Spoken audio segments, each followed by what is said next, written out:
И же вообще это нонсенс.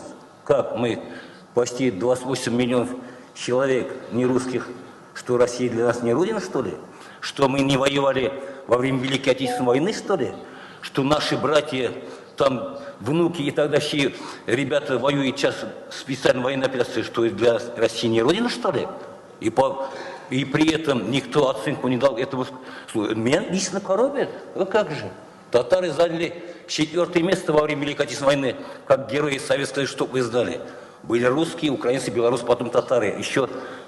Еще война до нас не дошла. А если война была в Татарстане, еще больше было героев Советского Союза.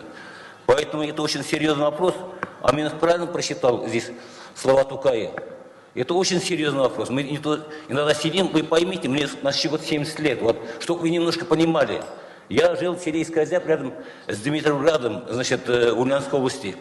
Вокруг были, в Ульяновской даже области были села татарские. Они до 9 класса учились при Советском Союзе на татарском языке, а на 9-10 класс приезжали потом доучиться в нашу родную деревню. Вот как было поставлено. Сейчас вот выезжайте в другие области.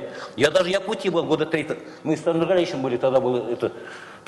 Даже там во время войны еще преподавали татарский язык, где жили татары. Почему это делают? Почему это? Это же богатство, когда многонациональная Россия, почти 200 разных наций, это богатство, их надо сохранять. И потом, тем более Ямпольский, она же был депутатом от нашей республики. Она что, не ездила по деревням, что ли, по нашей, это такое заявляет. Она лично меня, как татарин, обидела, я не знаю, как вы. Поэтому вопрос серьезный, я думаю, вот по тем приказам надо какое-то обращение, что-то надо принять. Вот такое.